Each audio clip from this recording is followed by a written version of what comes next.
Prenez du temps et adorez Dieu. Shalom, bien-aimés dans le Seigneur. Notre méditation du jour s'intitule « Prenez du temps et adorez Dieu ». Nous tirons notre texte dans Apocalypse chapitre 11, de versets 16 à 17 qui nous dit ceci.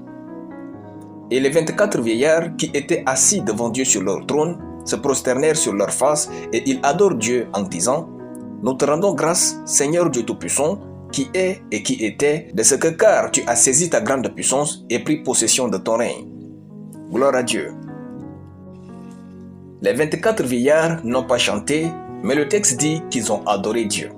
Il dit qu'ils ont adoré en disant et non en chantant. C'était un profond échange à travers les paroles qu'ils prononçaient.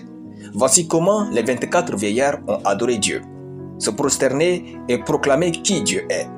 Se prosterner, lever les mains, se tenir debout sont des actions qui accompagnent l'adoration qui vient du cœur. L'adoration est ce moment où Dieu est Dieu dans votre vie. Raison pour laquelle, parfois, l'on dit que l'adoration est une vie.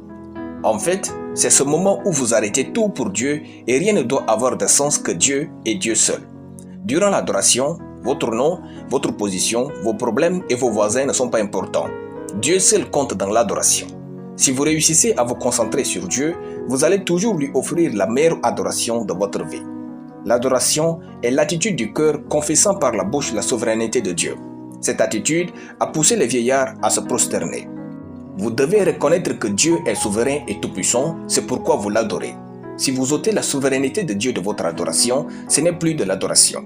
Dieu est souverain et il doit être adoré comme tel. La position de notre cœur vis-à-vis de la souveraineté de Dieu est le point de départ de l'adoration. L'adoration est l'expression profonde de votre amour pour Dieu.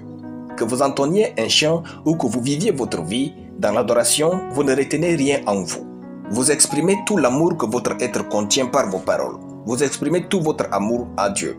Vous vous livrez à sa présence pour lui exprimer combien vous l'aimez énormément.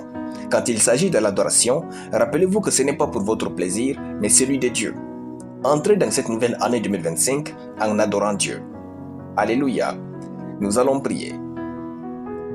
Père, merci pour toute l'année passée avec toi. Reçois mon adoration et l'amour de mon cœur au nom de Jésus. Amen.